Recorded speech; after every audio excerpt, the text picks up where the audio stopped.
All right, so we're doing a react here to some guy with bad opinions, I guess. I haven't really heard of him before. So let's go ahead. Let's hit it. Everyone in the US military is criminal. Hi, did I get your attention with the title? Good. Every single person in the US military is, at best, an accomplice to murder, theft, dispossession, or worse. That is the point Hmm. Is that a statement or Just is he let trying him to? cook. Let him cook. of this video stated up front. And yes, I also think the same about any other military that's used primarily for aggression against other countries or to repress locals. For All right, example, stop those right of there. Saudi Stop right Arabia. there. Stop right there. Okay. For one thing, that's a very complex framework because we're talking about aggression in other countries, right? So just taking them at a good faith argument right there, right? So the thing is Hold that up, not every military is going to guys. have a defensive response. There's no such Ho- thing as a purely defensive Hold on. military. Everyone in the Indonesian military is a criminal and is an accomplice to murder, theft at best, or whatever the fuck he said, because of the aggression in West Papua. You see there's no flaws in that argument. But like, See what I'm saying? Is Indonesia the aggressor there? It doesn't matter, bro, because I've made up my mind, and therefore everyone in there is an accomplice to murder, even if there's some fucking, I don't know, some 21-year-old bozos stationed on a completely separate island doing fuck all. But it's also and like also like where does that like when I was in Afghanistan, we worked with these guys that they were a protection force in coast, and they would basically operate over the border into Pakistan and like do all kinds of like illegal shit, and it was just like because that's like a what is that place in where the Darien Gap? It's like basically like that's what Waziristan is. This is like you can't get in there without the Haqqanis, so it's like you have to work directly with them. So you're already working with the Taliban to even operate in that region. Like, but all those people that were like objectively war criminals, they'll tell you themselves. They like they were Afghans fighting for their own country and their own warlord. Of course. Shall we continue? Yeah. Russia, Israel, and Peru. And I'd also like to note that I'm only talking about volunteers, not conscripts. If you were forced into the military against your will, then this video is not about you. Okay. Unless you can Well, isn't capitalism coercion already? Isn't that the whole like thing that isn't that the whole argument with like socialism is that capitalism is coercion? Period. I thought that was the point.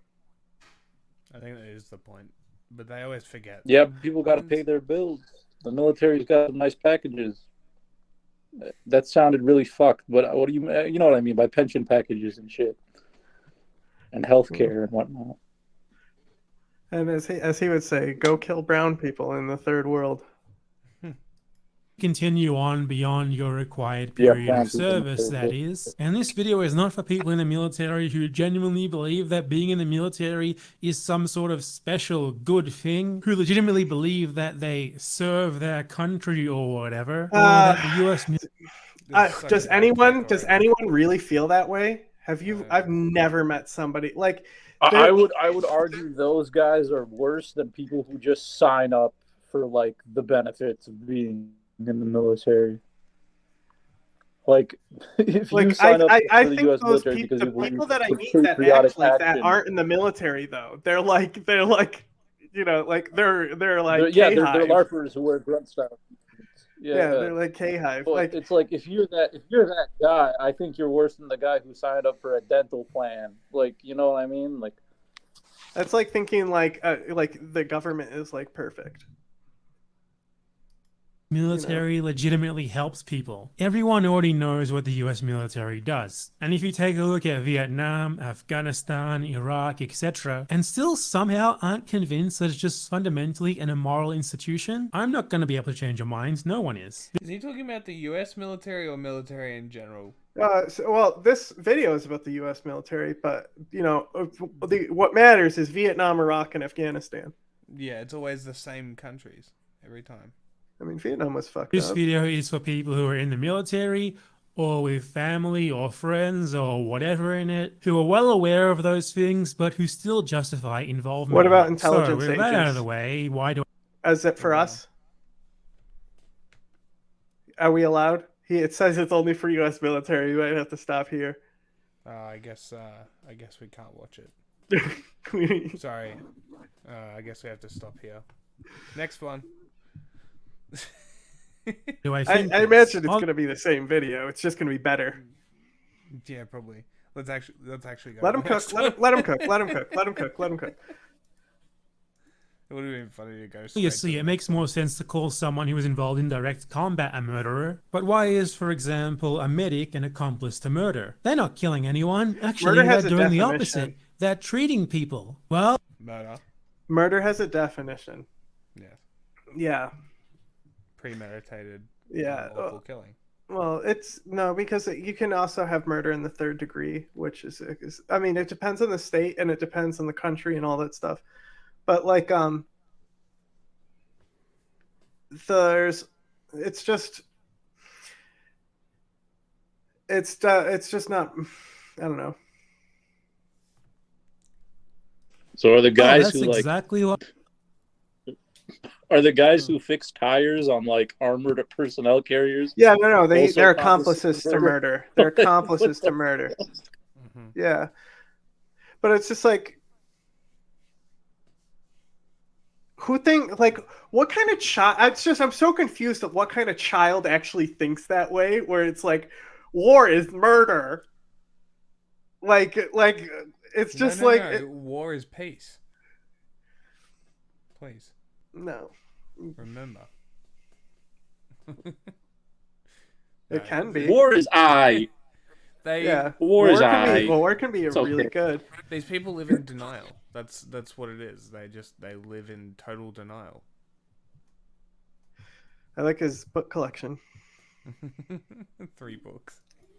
What makes them an accomplice? Their role is to treat the people who are directly doing the murdering, to help them recover from the wounds that they received from people defending their own lands, so that they can get back to murdering them as soon as possible, or at the very least, helping them get back to their families in Whose land was Al-Qaeda? That's not how medicine works, man. That's not how medicine works. Yeah. Also, what about the White House? This is the logic that makes white helmets terrorists. If you're a guy in modern warfare and you get injured by artillery or you get shot or whatever, you will likely be sent home. Like, yeah, you'll get patched up by a medic and all that, but you're going to get sent home because the likelihood that you have a wound that would take enough time to recover, like in country, and, go back to whatever, as this guy puts it, murdering people. Well, I mean, the Marines murdered people. The Marines specifically murdered people in Iraq. There is murders. There is murders, but not everything is a murder. It exists for sure. But the medic comments got me out of whack because like this guy clearly has like a diluted idea of like how that works. If you get shot in the shoulder, the enemy medics would treat our guys. Bro. Like we treat them, they treat us. Like, and even in Ukraine, you'll see it. Like they will treat Russian soldiers. Russian soldiers will treat Ukrainians, and it's not like the best treatment, but it's just rules of engagement, though. Yeah. So, but that's the thing is like there's been war crimes that the Iraqi resistance committed that they like directly apologized for after. Like there was like shit got out of hand. We're sorry. And that's the type of relationship that like that war was like. It was the Iraqi resistance was way more invested in fighting the Iraqi government be mainly because Sadr is a dictator who wants power over the country, and the Sunni hate this guy because he's an Iranian and like is just like oppressing the shit out of him. But like there was a lot of respect for the Iraqi resistance. Like nobody really fucked with Sadr because it's like we basically just let him kill like fucking people. I mean, it was we could have taken Sadr at any time. We didn't because he's more useful alive. I mean, who else is going to run that country? You know, like you need people to replace dictators, and I think that's one of the fundamental flaws that like other administrations had, like Obama. Like at least we didn't like kill like the main leaders of like the Iraqi resistance right away. one piece. A privilege not afforded to the people who they're there murdering. Either way, you're serving the needs of the murder machine. It needs you there so that it can murder more efficiently, whether you're treating soldiers out in the field or you're a nurse treating soldiers back home. And yes, again, even the latter. The military does not provide medical care and such to return soldiers out of the goodness of their hearts, but because it will. Seems like a bad take. I don't think they provide very good care to them in general. No, exactly. So it's not like it's I only hear criticism. They provide care to them because they have to. They're fucked up. They're Obliged wounded. to. They got mangled. I mean, that's basically So what he's they saying. have to take care of it. I don't think so. I think he's saying that they're doing it to fund some murder machine. It seems Yes, very that's different from what he's saying. what he is saying. But right now, he's talking about how like they give them treatment not because they care about the veterans, but because they have to. And it's like, yeah, that they don't give them care though. Like it's ridiculous. Like the fact that the amount of derailing, like Gulf War syndrome shit, like ridiculous. Like even like you can go look up Bernie Sanders yelling at these people years ago about Gulf War syndrome. We've always known it was from sarin nerve gas from the start.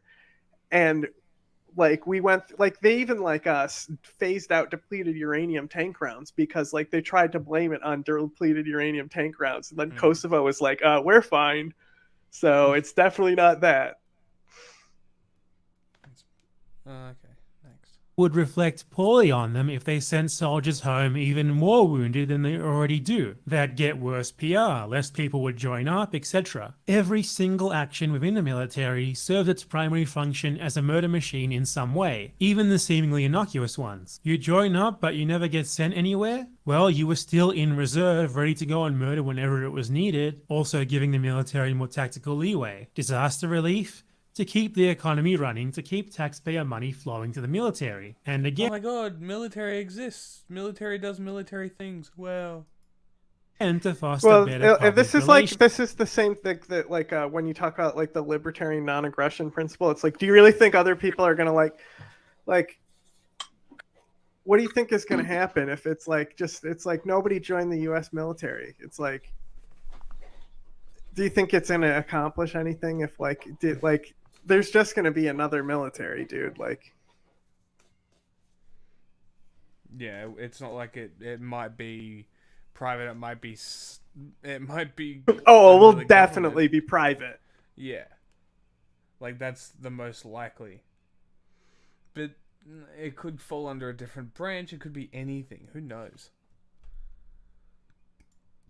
If you see soldiers helping out after a hurricane, you're more likely to think of the military more positively. The same role could easily be undertaken by diverting the military budget to other institutions, such as the fire service, that do not have the overarching purpose of murdering foreigners. So-called humanitarian work, it's to drum up goodwill for the military, in order to facilitate further military action and further murder.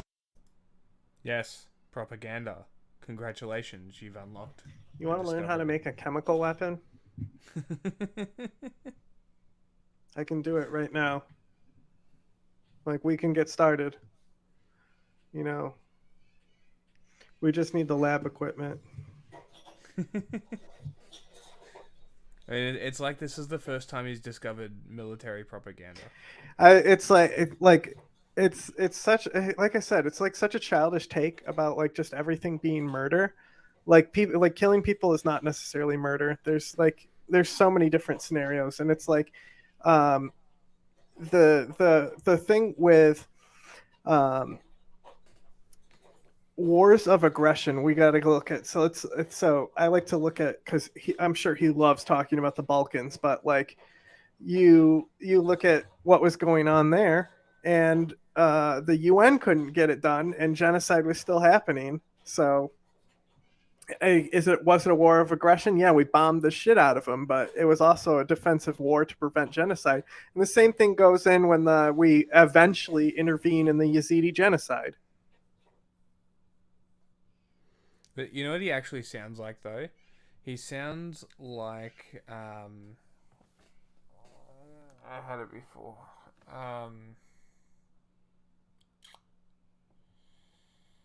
Just hit play. We got a few of these to go through. No. He sounds like Peter, talking about animals eating meat is murder. It sounds like that. Oh yeah, That's kind of. literally what he sounds like. Yeah. It's ridiculous. Murder. Any of these supposedly good things that the US military does could be done elsewhere without helping to legitimize a murder machine. Join the fire service, join a humanitarian aid organization, whatever. There's no excuse for being in the military. You're a pencil pusher in the bureaucracy. Organizations You're also kill people.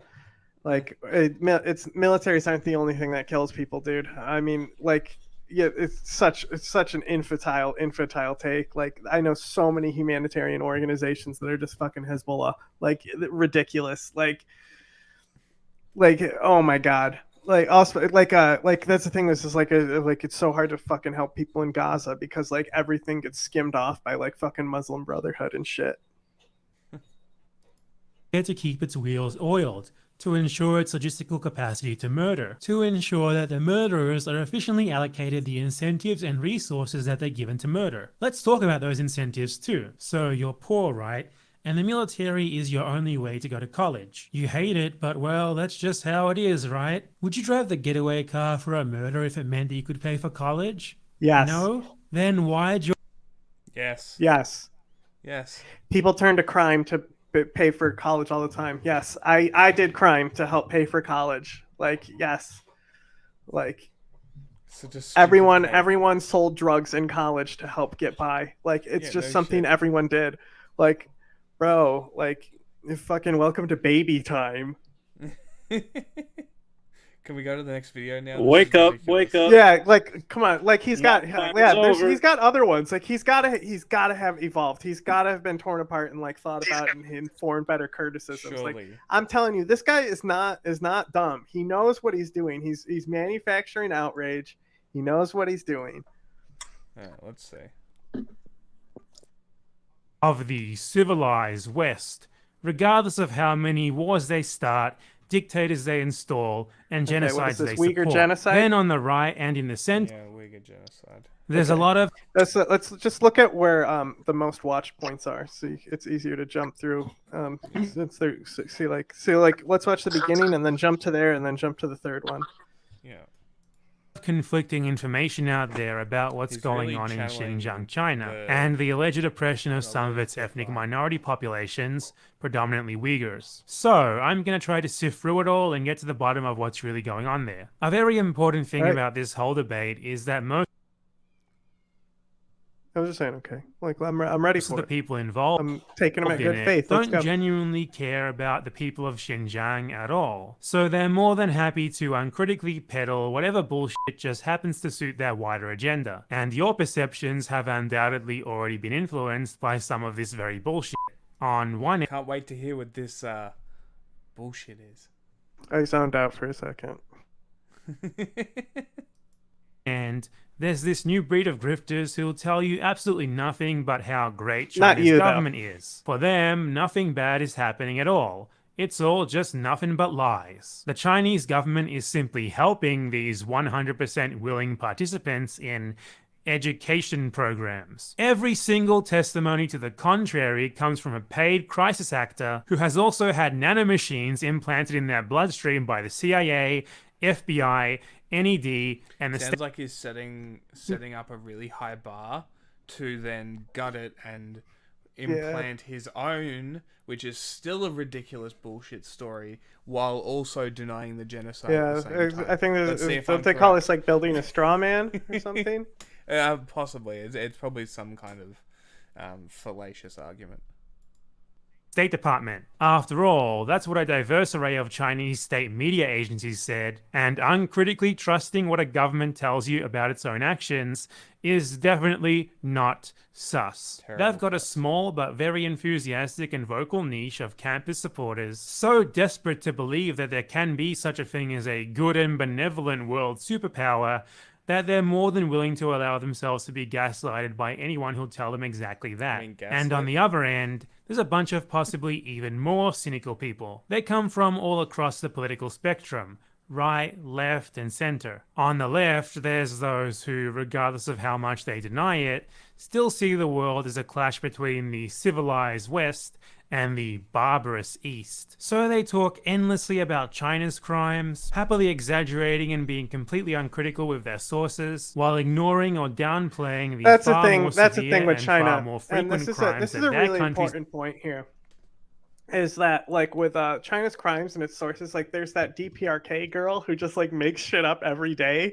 Like about how like Kim Jong-un is like publicly executing people in front of children and stuff, and it's like just the most like ridiculous like shit where it's like just like amazingly like fucked nobody up. wants to be like, hold on, that's bullshit, isn't it? Yeah, and this is a real big problem with China information, especially after the information firewall from COVID. And part of it is also China themselves. So this is something that we've talked about as like I remember there was when COVID hit Xinjiang. Remember I was talking about how you want to be careful because like you don't want to like because there's groups that are trying to benefit off of it. Like there's groups that want to benefit off it that are like, there's like that cult who does like NTD and like all those China. What's the one guy who does the kind of like Jon Stewart style show? Today, China Uncovered. China Uncovered. Yeah, that's funded by that cult, like super weird cult. And so like the big thing about that is like one of the big stories that went around is this organ harvesting thing, right? So if you look at the kidney transplant rate in China, it's 3 times higher than the donation rate. So without a doubt, there is an organ market. There is an organ black market. It's like not debatable. It's statistical evidence right there. The fact is that are they like setting up like organ farms out of Uyghurs and things like that? No. Are Uyghurs commonly targeted for this? Yes, but it's just an organized crime thing. You need a fucking kidney. Yes. You go to these people and they get you a kidney, and it's going to be rural people who aren't going to be investigated. Xinjiang is a very rural region, so it does tend to happen in Xinjiang. But the whole reason that they focus on this organ harvesting thing being like a ploy from the government, they'll say like if you look at like a fact check or like whatever true fact or whatever it is, Snopes, they'll say it's like partly true because they used to harvest organs of prisoners or something like that. Fuck all that. That's all like that doesn't matter at all. That doesn't matter at all. The important thing is that this cult believes that they can like purify their own organs and like they're being persecuted for their organs. So they shoved this entire kidney agenda in there. And who's the fucking Adrian Zenz? They love that guy too. And like even he like was talking about how this like organ harvesting thing exists. And it's like when you talk to like Wu Maos, that's the first thing they bring up is this guy. And it's like I really think these people like kind of exist to just end up giving ammunition to these people. Well, they bring him up before you even know who he is. I only found out every time. I only found out because of them. Yeah, it's ridiculous. I had no idea who this guy was. Never heard his name before. It's like Tankies and the Black Book of Communism. I have no idea that thing existed until they spoke about it. It's ridiculous people. Is engaging globally, which they themselves could also do far more about, and yet which they only seem to acknowledge performatively in passing, if at all. Sure, the USA still has concentration camps for kids, but at least the camps are a bit nicer now. Could you imagine one of them making a video like that, but for China? I sure couldn't. For them, the suffering of Turkic minorities in Xinjiang is nothing more than ammo to be used against the world power, who they see as representative of the barbarous Eastern hordes. That's such a bad take. That's such a bad take. I don't really think that it's really talked about that often. I don't think most people who even care about it. I mean, it took us a lot to fucking get the cotton ban, and like we had to like the fact that like that only came about because of like weaponized xenophobia of the Trump regime is like kind of fucked up. But like that cotton ban was important. So, and like that's the thing is just like I really don't think people actually care. And that's what's really fucked up about it. People care far more about Taiwan because Taiwan actually has a far more importance to us. Like Xinjiang autonomy, what is that? Why does America care? Because they're good? Because they're good and they care about all of the, they're a force for justice. They're Captain America and the fucking Marvel Avengers. Is that why? No, nobody gives a fuck about them. I mean, we do. As like because we're human fucking beings, we do, but a government, no, the government does not give a fuck about them. It's about what makes profit, and that's about it. Yeah. Who, lamentably, of course, can only be contained through the continued geopolitical dominance of the civilized West, regardless of how many wars they start, dictators they install. Does this guy live in the 90s? Yeah, I always have to tell these people, the Cold War is over, right? And genocides they support. Then on the right and in the center, you've got people who are at least more honest about it. They also only pretend to care about the oppression in Xinjiang for those same reasons, but at least they just come out and say it. At home, they don't give a shit about minorities at best, or actively demonize them at worst, yet now suddenly we're supposed to believe that they genuinely care about the plight of minorities in a country on the other side of the world that they know absolutely nothing about beyond it bad and we good. Don't worry though, he knows everything. No, but I was just saying, like, nobody cares. Nobody knows what a Uyghur is here. Like, it's not a thing that exists. This is like something that you're in an information vacuum where you actually fucking interact with people who care about like human rights, Like it's just going to happen if you're like on the like in Twitter on the fringe. You're going to interact with people who actually care what's going on there. But the average American doesn't even know what this is. It's not a story. Yeah. It's not a talking point. Nobody cares. Nobody cares. Everyone cares about Taiwan.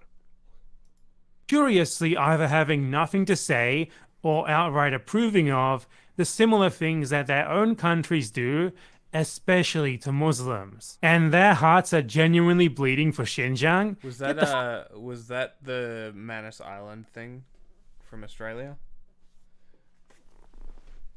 Was that what that was? Oh no, that's America. I'm surprised he didn't bring up Australia. That's what they usually do. Especially to Muslims. And their hearts are genuinely bleeding for Xinjiang? Get the f*** out of here. For what unfortunately seems to be most people, there is just no such thing as a consistently applied set of principles, especially when it comes to issues involving their chosen camp's perceived enemies. All of them have pre-existing conclusions and pre-existing positions.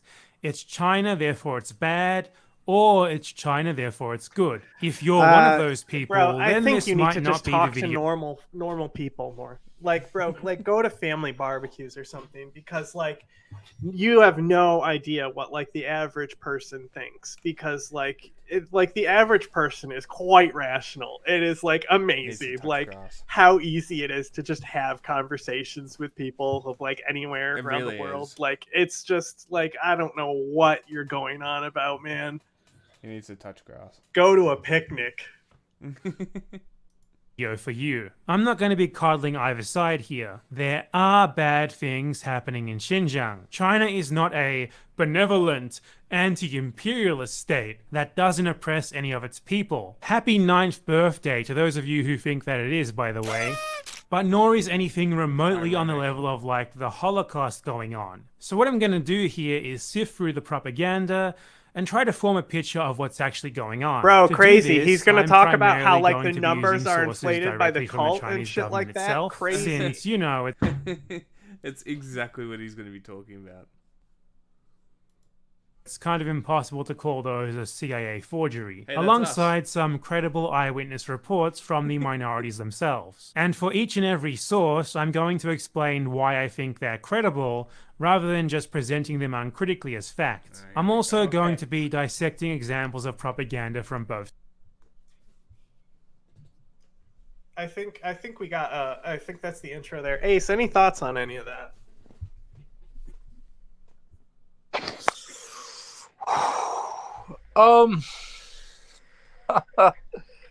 I don't know if this is a video about Xinjiang. I don't know why he keeps wanting to retract it back to what the United States does. You know what I mean? I think a better intro would be that is a very good point.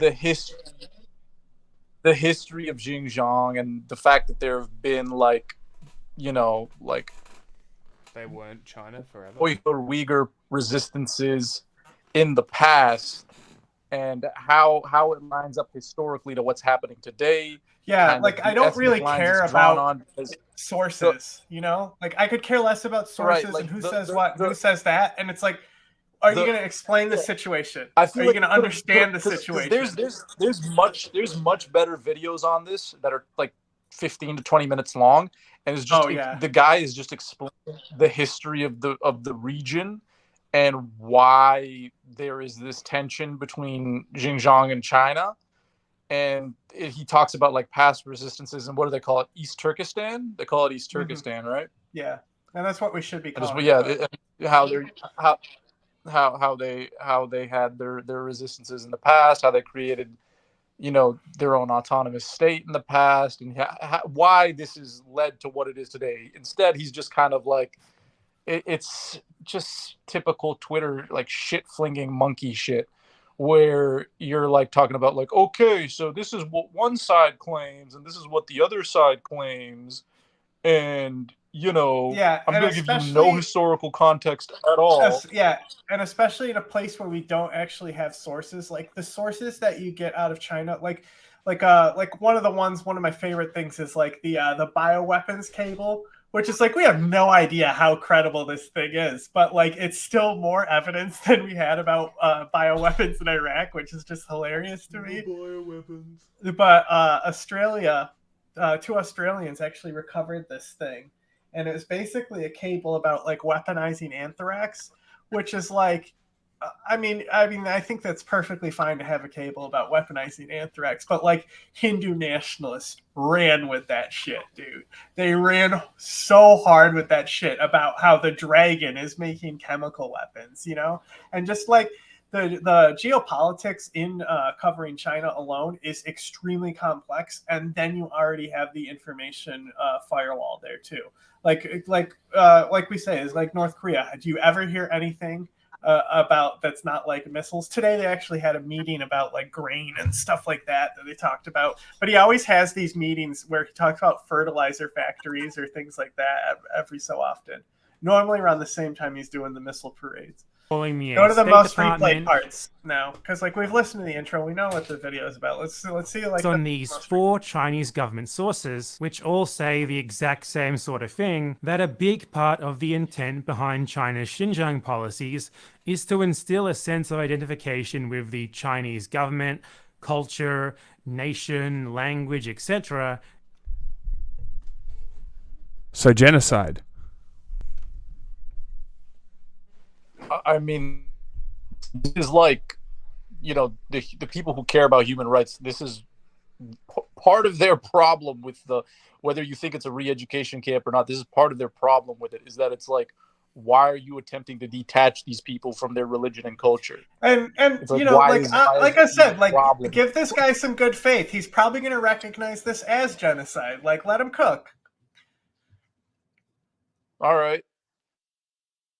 In ethnic minorities, and that their ethnic minority identities are considered to be something of a problem, which makes them predisposed to extremism. They can try to frame this positively as much as they want, couching it in overly verbose, rosy language. It's still just obvious as hell. This is the sort of stuff that settler colonists would write in the 19th century about how to fix the Indian problem. And as I've noted about half a dozen Come times on, dude, already, just say and this won't be the genocide last and time, then most of the embellish people on who it. approve of or make excuses for this would be absolutely up in arms about anything resembling it in a country that they deem a part of the enemy camp. It's different, okay? This is the People's War on Terror, and these are the people's residential schools.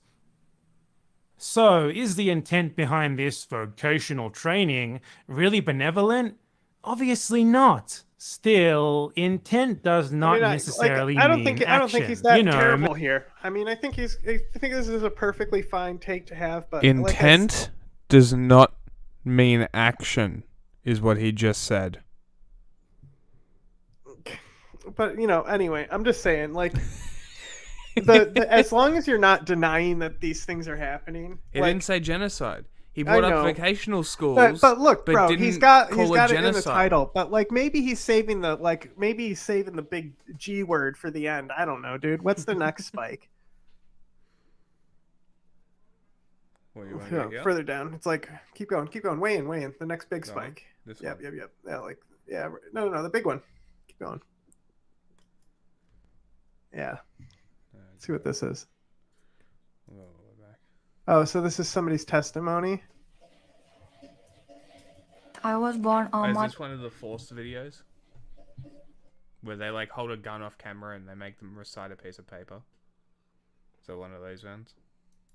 of 2nd, 2000 in China, Xinjiang Uyghur Autonomous Region, Ilya Kazakh Autonomous Prefecture, Yining City, Nanyuchang Town. In 2014, I moved to Kazakhstan with my mother, and in 2017, I got Kazakhstan's nationality. This is my Kazakh ID card. My Kazakh ID card number is 00030200092. What are you The doing? reason of this application video is about my father. My father, Sarait Nurbulat, What was do you mean? No, just keep going. I don't know what born this on is. April of 12th to 1971. He is a citizen of the Republic of China. His Chinese ID card number is 6541 2290 7104 12 35 16. He has gone to China on 5th of February in 2017, go forward and but context. unfortunately, he will be relieved. the go-to claim from denialists online is that this is US-funded atrocity porn. Basically, false testimonies paid for by the US government to attack China. Yup, the USA apparently contracted hundreds Okay, or first of all, thousands of people this totally to post happens, false but it's not a government thing. Like I said, there's a really serious cult involved with China, and when you're talking about China, you need to be really careful about your sources, and it's not because of the Chinese government. There is no good source on China. It just doesn't exist. Like you have to know people. Like you have to know people who are firsthand sources, because everything else is just going to be embellished. And even knowing how to operate WeChat and things like that, it's still extremely hard to dive through because of all the information on there. So I don't know. Let's see what's next. I don't think he's that wrong here, though. I think Hey, just discount them as No, another video. I mean, the CIA. we basically know what this is going on from the start, but we don't need to pick them apart for this. It's good to it's good to point this out.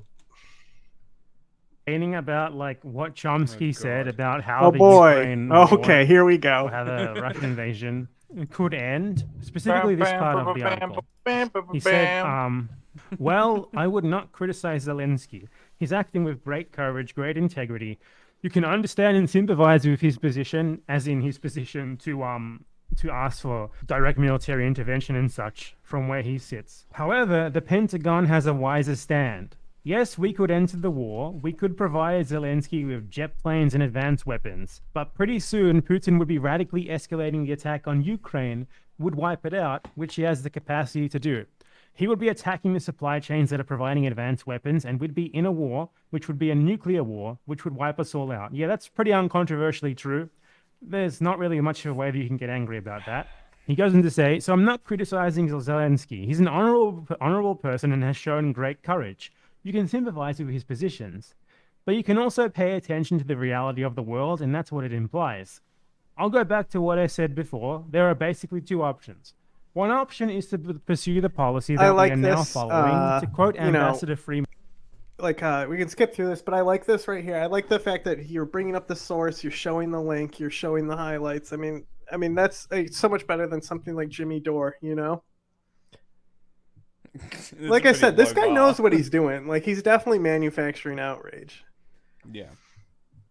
Well, let's look at where the popularity spikes in this video. And because I don't give a fuck what Noam Chomsky said. I want to know his opinion on it. You know. There are no spikes. Oh, that's weird. It's just kind of flat. Yeah. It doesn't even pop up. Is it just him reading an article? Yeah. Is this just a thing that's like him following? It's just streaming and reading an article. I mean, he's just streaming. He's going live. So there we go. Let's hear him at the end.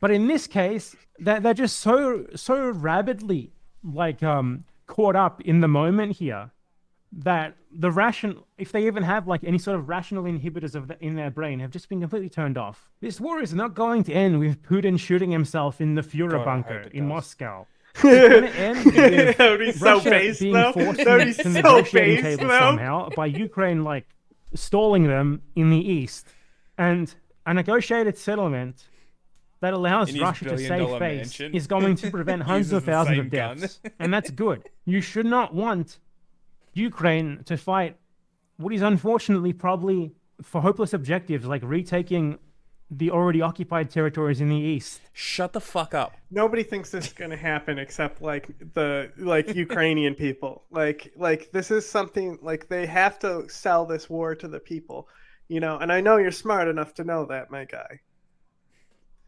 So we're gonna need the entire thing is like why is Russia so desperately wanting a peace deal? Why are the Russian propaganda pushing a peace deal so hard? Well, I think the main reason, it's the same thing as like how Russia constantly pushes that bill on like condemning fascism, but it's really just about like justifying like their actions in Ukraine, you know, and they just name it fruity, and then these fucking left-wing fascists can like show you a map and be like, wow, actually blah blah blah.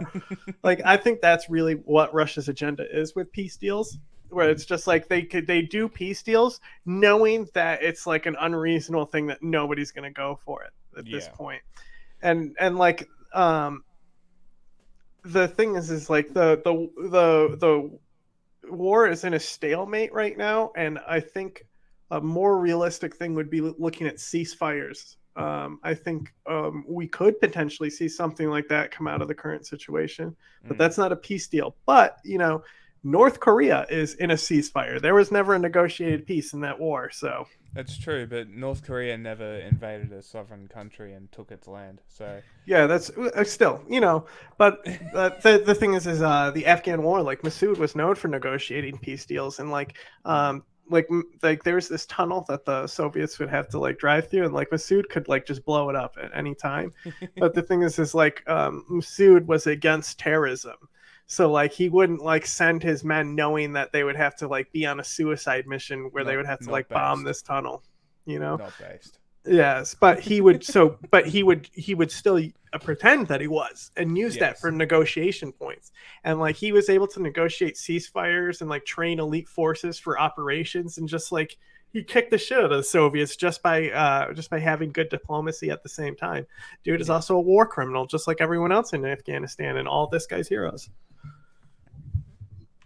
Not everyone else in Afghanistan, but you know, the Mujahideen. Maybe retake like Mariupol and some of the other cities that Russia has taken, some of the other towns that Russia has taken, like the Russian advances. But the idea that they could be pushed out of all of Eastern Ukraine is absolutely fucking absurd. No, it's not. Well, they could be. They could be. We just don't. It's too early to tell for that right now, and it's also I don't think that's we don't know what Russia's objectives are, because This is similar to Afghanistan. They kind of went in and they were like, now what?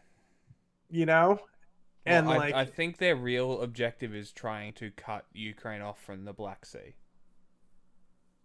That really seems like that's the main objective, at least if not in full, partially. But at that rate, they'd have to like invade Romania. Not necessarily, because they've already got like in because Moldova, like they've kind of got friendly forces. Ukraine is like sending exports through Bulgaria and Romania anyhow. So at that rate, that's what they would have to end up doing if they wanted to cut them off from the Black Sea. So you could be right, but it just seems like if it were to cut them off from the Black Sea, that's all they wanted. Kind of a fruitless goal. Russia themselves needs a victory here, though. That's why we know that these are hollow peace talks. Yeah, because it's the shale gas under Crimea. Like, and that's the thing. Is like Crimea is a bigger thing where it's like that one. Oh, probably is gonna not really change places. But the thing is like, I don't know. I don't think you can't really make those predictions because like the fucking Syrian resistance almost took down Assad until Russia interfered. You know, like there's so many like outside factors that come in, and with Russia's military tactics, we don't know what's going on with half the time with them. Like they're just like, you know, we don't know how much they're going to want to commit. Because, like, in Afghanistan, like, they lost a lot of guys, even though they killed a lot of people. Well, they're losing a lot of guys now. A lot of them are prisoners. It's one thing to defend. It's another thing to attack. It's a lot easier to defend, like, the north of Ukraine from the Russian advance than it is to attack already occupied territory. Like, these people are just caught up in a completely unrealistic sort of demand that not even Zelensky and his these territories have been at war since 2014. Yes. They're kind of familiar with attacks into these territories, and they're kind of familiar with attacks with like people who are like proximity Russian forces and things like that. Like the main issue that we're going to see is like things like the Abrams tanks from America are not coming anytime soon. Jet fighters, things like that. These are things that are drastically going to change the dynamics of war. And we just also, the closer you get to that Russian border, the better the Russian logistics are going to be. So is like, are we going to see a total takeback of Ukraine anytime soon? No, it's not going to happen. It's probably going to be at least a 7-year war. It's just how it's going to be. And that's what happens when you invade a country like Ukraine. Seem to be upholding. They've been willing to negotiate from the very beginning. For some reason, like Americans and Western Europeans. No, they haven't. Fuck off. Oh my god, you fucking idiot, dude. It's literally just walked right into what I've been saying this whole time. Come on, dude. Come on. Like a ceasefire could realistically be negotiated, though. Like, I want to see these fucking anti-war movements that are fucking fake as shit out there. I want to see them actually pushing for a ceasefire somewhere. Let's get there could be so many negotiations taking place on partial positions, partial things like that. It's like the fact that you think that you can end the war soon, it's just not going to fucking happen. With the amount of money that's already been put in from Russia alone, not even like excluding any NATO expenses, like you are already at a point where there's no turning back. Like you have to commit until you accomplish these goals. And we don't know what Russia's goals actually are, if they even have any at this point. Fight until everyone's dead. Probably the very best outcome here for everyone involved would be some sort of negotiated settlement that just restores the status quo from pre-war. So Ukraine probably wouldn't have to recognize the Russian annexed territory or anything. That's kind of silly. There's no going back. There's no going back, though. You're not going to pre-war lines. It's just not going to happen. It's just not going to happen. It's also, they're not Russians. They're fucking paid shills. It's a fucking bullshit line. They're not Russian majority, and most of them never wanted to fucking rise up anyway, and they had to bust in neo-Nazis. There will probably be like a parallel solution type of thing like that, but it's not going to come for a while. No. until like Ukraine, like that's the thing is like Ukraine, the people of Ukraine are not even close to giving up, and that's the thing is it's like as long as they're willing to fight, there should be every reason to give them what they need to defend themselves. 100%. There's no reason not to, and if you want to say that there isn't, all we have to do is look at Syria and what happened there and how many people fucking died there and how they're still fighting to this day and they haven't given up and how with just a little bit of help a lot of things could be different there. But you know, these are the same people that probably say like Gaddafi was great, so who knows. Thing, or the Russian separatist territories or whatever, sort of like Taiwan China sort of thing, where both sides just like have their own official stances and just operate business as usual while pretending that nothing ever happened. Like, Yeah. I don't understand whether. But I would say more like South Korea, North Korea than Taiwan and China. Like no, like and also like there's other states that are like that, that even though there's conflict with like the India and China border, that's kind of how it is, but not really Taiwan China. Taiwan China is kind of problematic, dude. These people get the idea that Ukraine is like so dominant militarily that they're just going to easily be able to take the occupied areas of the Donbass and Crimea. Communism is based. And Noam Chomsky saying that they can't is apparently that's his sub. That's his sub thing. That's fucking great. But I mean, go ahead. Look. I don't think they're gonna retake the areas, but to say that they're not like because of what they're receiving from the U.S. and Western Europe, to say that they're not militarily advanced is a little insane. Like the Russian military is kind of a known paper tiger at this point, just between what's happened in Georgia and then now Ukraine. It is kind of well known that I'm not saying they're a bad military, but that their powers are greatly overestimated militarily speaking. And also with the Taiwan China situation, that also calls into factor the Western support. Like if Taiwan China kicks off, we don't know what kind of Western support is going to continue for Ukraine. I mean, then that's a huge factor. I mean, these are just all things too soon to say. But either way, this is a clickbait title because I thought it was going to be like about dumb shit about like NATO expansion. I'm sure he's got a video about NATO expansion, but I don't think I found one. I didn't really look. Insane. No. Let's go. No, we already know what this saying is. Here is true. This like. But it's we already know what the next. Let's see what else he's got. There's like lots of people. Noam Chomsky was kind of right about something. So-called. Oh, this is the one that everyone's pissed about.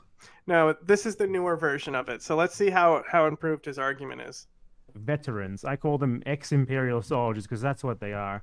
Oh my god, bro, that is so cringe in American society, and it's extended to other countries as well. So a lot of like ex-imperial soldiers get very angry at me for basically daring to ascribe any blame to them for joining up with the US imperial war machine and either directly helping to like murder people in order to further its imperialism, or indirectly helping to murder people by like, you know, being like a medic who's there in order to treat the soldiers they're killing, or like a cook who's there to cook for the soldiers they're doing the killing. You know, obviously a military needs far more people who support its campaign of imperialist violence than it does people actually carrying out imperialist violence. Cooks are a little complicated there, pal, because normally cooks are contractors, and so they actually fall under the oftentimes private military contractors. So I mean, if we're gonna talk about cooks being involved with war, then we gotta start talking about a lot of these private military contractors, my guy, because like, you know, like the Blackwater Bridge incident. I mean, I think those were two cooks with those two Blackwater guys that got all burnt up. So there's multiple layers here of complicity. So let's talk about that. Lots of these people complain about me like I'm their boogeyman, basically. And before continuing, let's narrow down the scope of what we're talking about here. Because, you know, there's different kinds of militaries in the world, in that most of them literally do nothing. Most of them are just there to hold a parade once a year while idiots wave flags around, and they don't do anything. They're just there kind of for show, maybe to be able to posture a little bit against maybe a potential hypothetical one-day threat of another country maybe invading them one day. No, fool. Militaries exist to suppress their people. come on. Like how is that not obvious to you? Like, most militaries are just like another, like, it's just the same thing that we can criticize police for about the protection of capitalist interests. It's a looming threat. It's yeah, an omnipresent threat. Most governments are afraid of their people. That's why they have a military. But there are lots of countries that are very unambiguously just imperialist, and they use their military as such, and everyone knows it. You can just take a look at them and ask, what is this military for? And you know it, because you can just look at what they've done recently and in very recent history. Like Saudi the Arabia? US, for example, what is the US military Like Russia. for? Maintaining American geopolitical hegemony abroad. It's bigger than that, genocide. though. It's bigger than that. America geopolitical hegemony is so much bigger than just American interests. And like, that's the thing is like, I mean, you just look at the war on terror alone. The person who benefited the most from that war was definitely Iran, not America. Like if you understand what happened in that war, Iran won that war way more than America did. I mean, we're across the fucking ocean, right? Iran has the fucking Strait of Hormuz still. Like Iraq has to still go through that. Like, there was no way not to deal with Iran in that war. And the whole thing about like stealing oil from Iraq, it's just a foolish thing, because the only people stealing oil from Iraq are the Iranians at this point. Through mass violence, and that's what they do. What is the Israeli military for? They are an armed-to-the-teeth colonial police force designed to terrorize Palestinians. Very simple. What is the Australian military for? To just follow the US military around in whatever they do. Therefore, you're British the same too. as a US soldier. British too. Same stuff, right? So that's what we're talking about here. Not like anyone who joins any military. Like, if you want to join the Cuban military and participate in a parade once a year, and other than that, just sit in your barracks waiting for a US invasion. Come on, bro. Do you think that's what the Cuban military is for? Also, I mean, we talked about this with the Balkans, Ace. You know, like all these kids, like, they don't have any future, so all there is like military and police jobs, right? Yeah, that's part of it. And, you know, a lot of the people involved in riot suppression in Balkan countries are the military. So it just goes right back to what you said about how most militaries exist to suppress their people. And, you know, the other thing too is like a lot of militaries serve the dual function. It's like maybe they're not like an imperialistic, like hegemonic power, but they exist to ward off regional threats and to suppress uprisings. It is so mind-numbingly simple, but I don't know. It seems this guy over here kind of wants to make like he wants to make these broad statements, and I'd like to hear him like kind of like compare this to like gangs and things like that. Like he needs like to build more foundation in this argument, you know? Like, he needs more real world problems, talking about gangs. He needs to talk about terrorism. You need to talk about these other things, because especially when you're talking about neoliberalism, I don't think, I mean, come on, how many people, like, at this point, if you polled Americans, like, how many people actually agree with the Iraq war? Like, come on. It was the most protest war in history. And like I have a pretty advanced take on it, but I also like study the war and like look at it from like a historical perspective and things like that. Like, it's just like, I don't think anyone with the U.S. military is at its lowest recruitment rate for a reason, is because like people aren't interested in that type of war. So like, we don't even know what the U.S. military is going to like change into in the future. It's obviously different to like joining the US military, which you know could potentially result in you directly supporting an actual like illegal, immoral armed conflict, which directly results in the mass murder of people in the third world, as many of their very recent armed conflicts have. And you know, even if you don't actually see combat, the fact that you join up and are ready to see combat or support it at a moment's notice is a part of US imperialism, because having the military at the ready is obviously a huge part of their power projection, of why they exist. You know, every military, even the US military, would rather get what they want without actually exercising the violence. They need you there to be the threat of violence, to be a part of that threat of violence, to force other countries What did the U.S. military get out of Afghanistan? I mean, there's a lot of contractors that got rich. The other thing too is there's a reason people join the reserves, right? Is that we know that the way it works with drone technology and the Air Force and all this shit is that the people you need on the ground are more so the special forces, highly trained infantry. It's not fucking Joe Montana from Louisiana who's stuck at like Fort Knox. Fucking he's not gonna go and fight in that war because it's just like the US military literally does not trust him and his unit to take care of business. The people who are on the ground are usually special forces or some other form of highly trained infantry. Like how many people how many like US military do we have stationed in Syria? Like less than 1,000, like 900 and something. And the reason you have like this particular selection of like less than 1,000 people is because those are the ones who are competently trained to do that shit. That's what it is. Why send out like this large fucking number of soldiers who may or may not be trained for this when you could send out a small amount as ground support for essentially the Air Force? And if I'm not mistaken, at one point wasn't like 50% of quote unquote the US military in Iraq just like private contractors? Oh yeah, but that's the thing is like I said, like contractors, it gets very complicated because you're talking about like cooks and things like that, and like the Blackwater and all that stuff gets very complicated. But we actually just did a show on this that will be coming out, but it's mostly about Wagner. But like Blackwater, it's very interesting to me because like the notorious square where they like they even killed a kid in that square, like because that's a big deal because it's like they're technically civilians and they shouldn't be engaging in that role, right?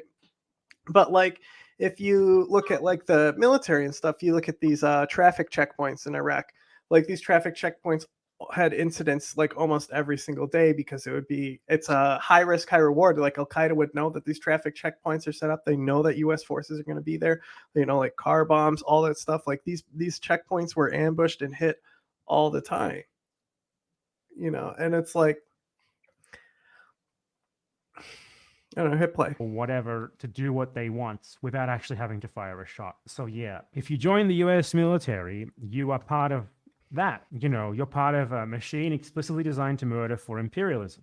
Let's look at my post that I made today. And this is something that I know is going to hurt a lot of people, especially American so-called military veterans, they call themselves, because it's going to hit very close to home because a lot of them I doubt it. themselves to essentially have no free will whatsoever for some reason. Like essentially they frame themselves as innocent victims who are like honestly as much, if not more, victims than their actual victims. Like they legitimately seem to believe that them joining the military voluntarily and then going and shooting like and this is where he's getting into where he's talking about how victimhood homeless as the vets people who killing they shot. themselves is like better than like is like a good solution, and like that's where this fucking leads down into.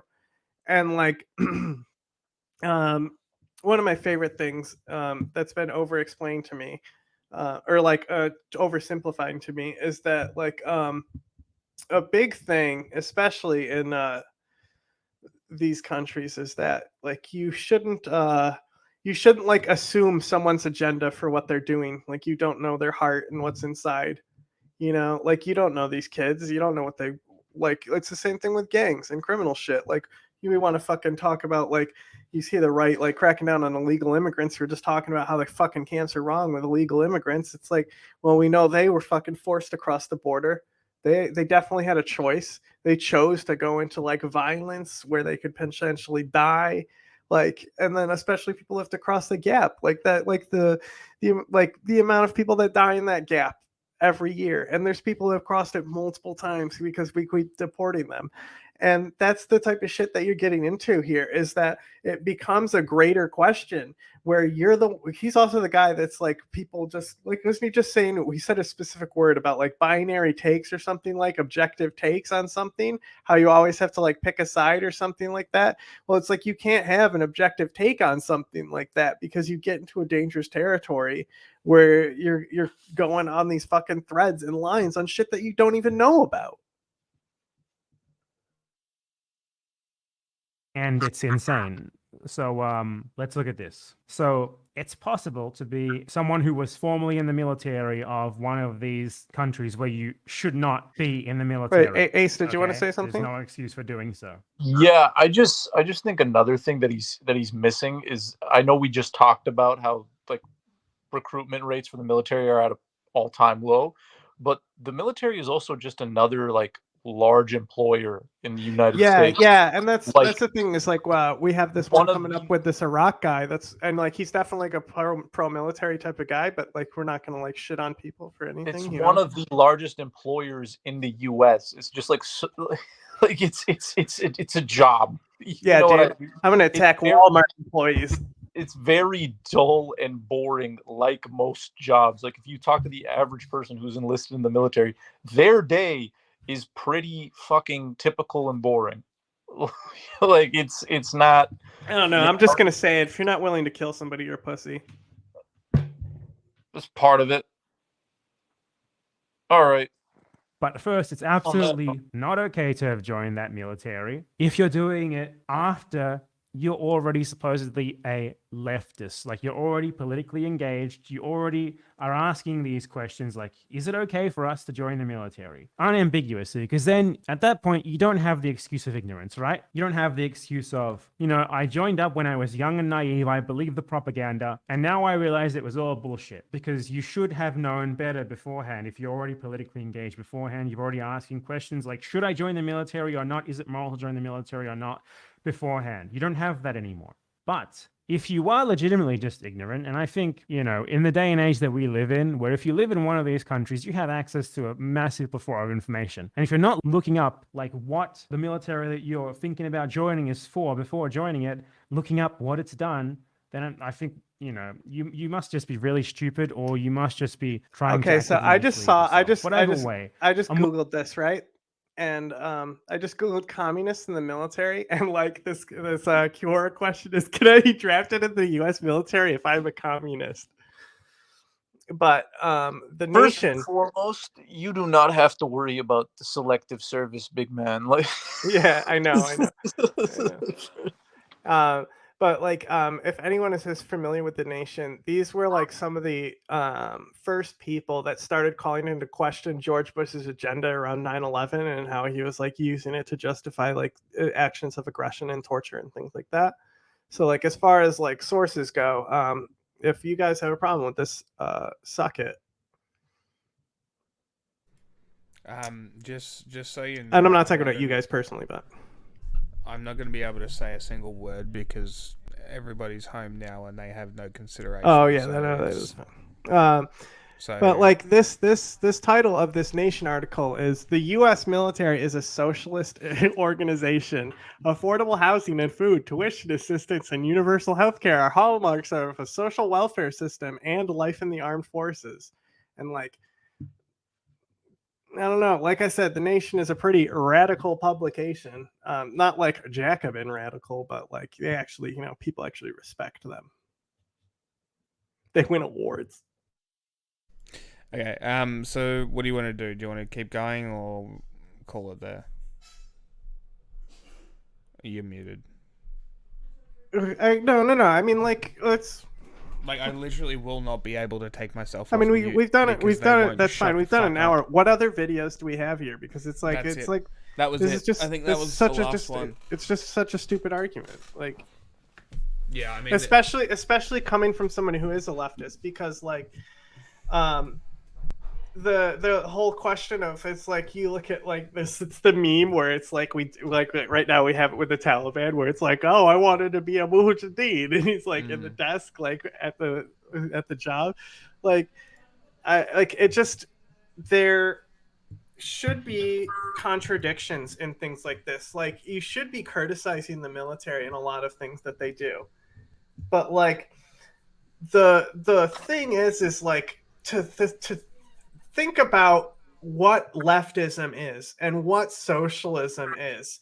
You really have to look at the flawed presentation here, and just like that Nation article said, is like, you as a socialist want people to have housing, all these things, and it's like, sure, you can talk about how it's fucked up that the only way to get it is by joining the US military, but talking about it and getting people that assistance is two different things, you know? And like, people need help now. People, like, you don't even like know. Well, there's a couple things. Like, I think we can all agree that just kind of militaries worldwide have a culture issue. Like, A nationalism issue, yeah, nationalism. Like, but like it's also like it's a bit more of like military culture, almost worldwide, is like, for lack of a better term, because I don't really like using this word, is toxic. Like, it's fucked up. Like, what a lot of like kind of the mode of thinking, and a lot of it is, it's like sports on like steroids and cocaine. You know what I mean? And the other thing that I want to address is like, I just can't get this picture out of my head of some like 18-year-old kid from like a low income neighborhood in like Memphis, Tennessee, who's like thinking of joining the military, and then like you just sit him down and show him this like bad empanada video. It's like, here's why, from a leftist perspective, you're a murderer, because you don't want to live in the gutters anymore. Like, like you want to join the Navy Reserve so you can get a 40K a year salary and healthcare, you piece of shit. Like, and like, honestly, like if there's a lot of things, like if you look into a lot of things without bad faith and things like that, like look at the rates that we see people leaving the military and immediately joining things like the YPG, like a radical leftist organization. Like, so the thing is that there is absolutely leftist militants, you know, and like, well, the other thing too is like, at the end of the day, the military is bag chasing. Like, you know what I mean? Like, people who join the military are like, okay, I'm gonna do my time, I'm gonna stack some money, I'm gonna get I this mean, nobody healthcare really plan. does it for the money. Everyone does it because they need college. Yeah, they do it for the benefits. They do it for obviously the money's like there, but I'm just talking about like, obviously the big thing is the benefits. They're doing all these things, and they're like, okay, and then I'm done, and then I can just kind of like cruise onto whatever like I actually wanted to do afterward. I would like to see him. All right, so like, seriously, like, I would like to see him go and actually do man on the street interviews and talk to real people. And I know he can't really do this because I'm pretty sure he's in Argentina, like all the Nazis. I'm just kidding. But like, actually go out to people on the street and like ask them like if they would kill people for money, like today. It's like if you could get a step up in life, like, and like, how many people have like also done criminal things to just have to advance themselves in a position. And we, especially when we get to the third world, and how often people have to do criminal things to like advance their position. Like look at the cartel. Like, it's like there's some horrific shit that goes on there, and it's like, they're also like, when you look at like drug empires like the Taliban, like how many people have they killed just on drugs alone? But we're only going to focus on like, you know, things that leftists care about, like, oh, the sanctions on the Taliban might be like causing people to be hungry and stuff like that. Well, maybe the Taliban should allow us to fucking work on a with dude's bank humanitarians. account in Qatar is definitely why people are. I'm not gonna. Yeah, get into dude. Like, these people are so like, the amount of money that Haqqani has is like enough to probably fuel Afghanistan alone. It's like they just want money. Like, it's like they don't give a fuck about their people. And that's what they don't even understand about the Taliban is that the goal for the Taliban is not to keep the Afghan people alive, because they're so fundamentalist that they don't actually care about them. Are you telling me that leftists don't understand what they're talking about? I mean, some do. Oh my god. This one doesn't. But it's like just like if you have criticisms about the military, Perfectly fine. you should do what I do, and you should go to Iraq and you should talk to them right to their face and confront them about these things. You should go to Afghanistan and find That's so much effort, though. KPF and confront them about these things. You should go through the effort to actually make sure war crimes are recognized if you actually care about this. And the thing is that and the thing about America is like I'm not justifying any invasions or things like that, but there's something to be said about a country that actually does prosecute its own war criminals. That's very rare. And you know what else country does that? Fucking Iraq, right? And Iraq definitely has sent a lot of them to the gallows. But the fact that Iraq was able to maintain security and they didn't need the International Criminal Court, the ICC, like the fact that the Americans were able to be comfortable enough to hand over Saddam Hussein, like that's actually a huge thing. That like the amount of faith that was entrusted into the Iraqi government there. Also, he was hung by Kurds. The end.